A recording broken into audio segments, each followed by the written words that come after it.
So you're sitting at your computer, bored, trying to find something to do. Looking through your list of games, you've come across one of the Elder Scrolls titles. You suddenly realize that you have no idea what the story of the game was actually about.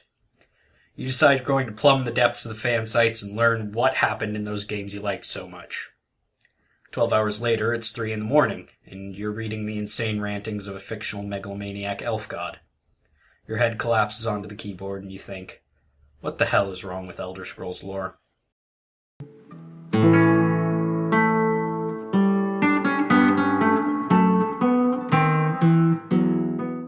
Hello, my exasperated and lore-weary friend, and welcome to this hopefully educational series on Elder Scrolls lore. For this first video, I'm going to start simple with the creation of the world.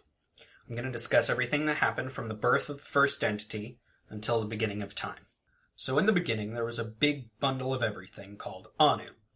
Anu was stasis and order, which means that within Anu there wasn't really a capacity for him to change or create anything. So in order for things to be created, Padme, Anu's opposite, was born. So now there's stasis and change in the form of Anu and Padme. And this creates what's called the divine interplay. The divine interplay is essentially the creation and maintenance of everything in the universe through a constant process of pushing things to grow and create under Padme, and then reverse back to its starting state under Anu so it can start again. This interplay creates the realms of existence, collectively known as Aurbis, as well as the spirits of creation, the Aedra. The Aedra are separated into two groups, being either more like Anu, the Anuic spirits, or Padme, the Podomic spirits. At some unclear point during this process, Anu becomes Unwiel, and Padme becomes Sithis.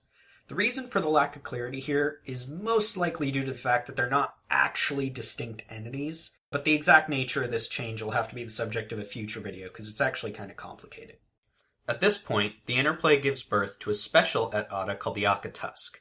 The Akatusk, in turn, breaks down into a bunch of different souls, which are all linked because of their connection to the soul of the Akatusk, which acts as a kind of root, or center, that the other souls all connect back to.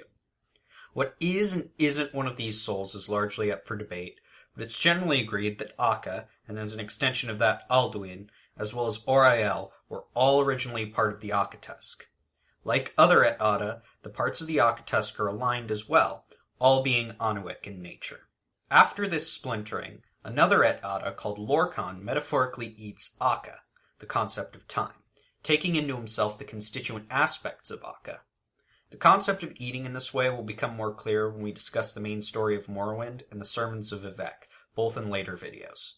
Lorkhan, at some point convinced, or by some accounts tricked, other Aedra into creating something within Aurbis which would be called Mundus. Mundus is basically the world. Many of the Aedra joined in the creation of Mundus, though some, notably Podomic Aedra, abstained. Mundus was designed by the Aedra Magnus, and creation began. However, in the last moments of creation, the betrayal was revealed. The creation of Mundus stole the power of the Aedra in order to gain stability. Magnus, the architect, and many of his followers fled in the final moments through Oblivion and into Aetherius, where they left holes in the sky. The largest one, that was left by Magnus, became the sun, and the innumerable smaller holes became the stars. The other Aedra were left to be bound into Mundus, and became the bones of the world, the stuff that holds everything together. Some among these rose to become the Aedra, which translates as our ancestors, in reference to their part in the creation of the world.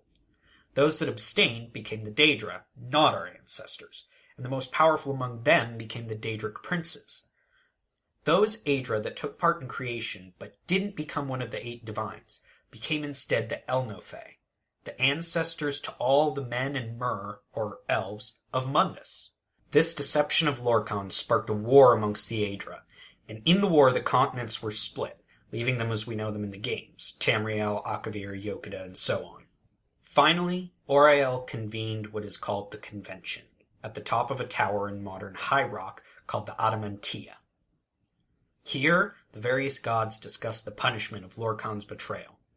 In the end, Auriel's champion, Trinimac, reached into Lorkhan's chest and ripped out his heart. Auriel fastened the heart to an arrow and fired it into the sea, where it settled on the island of Vardenfell in Morrowind. In doing this, Auriel became Akatosh, the Dragon of Time, and time began. This ended the convention, and marks the beginning of history in the Elder Scrolls world. This is, as far as we can tell, the most accurate account of the beginning of time. But just like the real world, every culture has their own interpretation of the story, and accounts have been heavily colored by the local religion of the people who tell them. First of all, many parts of the story have been lost almost entirely, with only the Skull of Solstheim remembering the Akka tusk, and perhaps no one remembering that Lorkhan ate Akka. The Elvish creation story is probably the closest to how I just told the story, but is heavily colored by their bitterness at being bound into the mortal world. The elves call Lorkhan more a limit than nature, while aggrandizing the more Anuic elements of the pantheon. The men of Cyrodiil, by contrast, celebrate Lorkhan, who they call Shezar. They say that creation is grand enough to be worth the loss that the gods experienced. Once again, they tell a largely similar story. The Red Guards of Yokudan have a very different story. To them, Anu is Satak, the serpent, and Padme is Akel, the great hunger. In this story, Akel causes Satak to eat himself, eventually dying when he eats his own heart, and is reborn as Satakal, the Akka tusk. Satakal continues to eat himself, ending the world and beginning it anew, a reference to Alduin, the World Eater, an aspect of the Akka tusk. One of their gods, Ruptga, who is Akka, creates Sep, who is Lorkhan, from the skin of the serpent, and Sep uses the dead leftovers of Satakal to create a fake world. Here the spirits languish and die, begging to be returned to their old lives among the stars, but Ruptga tells them that they must learn new ways to follow the stars. This is an interesting blend of the human and elvish views of creation. It contains the elvish belief that the current world is worse than what came before, while also acknowledging that the world exists to breed creativity, as the humans do. The Khajiit, much like the Red Guards, have a superficially very different myth, which at its core is much the same story. To the Khajiit, Anu was Anur, and Padme was Fadomai. In their story, they were siblings, as well as husband and wife. They gave birth to all the gods and spirits, giving each of them their titles and roles. In their story, Anur attacks Fadomai as she is giving birth to the last of her children, and she flees. Her last child is Lorkhan, who the Khajiit call the Lattice, their term for the motion of the moons. This lattice protected Fadomai as she died, allowing her to give her children gifts to defy Anur with. Lorkhan, as in the true story, tricks the children of Anur and Fadomai into creating a new world where they become trapped. In this case, it is said he did this so that the various races could be born. Lorkhan is caught and punished, being forced to walk Nirn for many phases of the moon, which we will discuss in future videos on the main story of Skyrim, the true nature of Talos, and the Shezarines.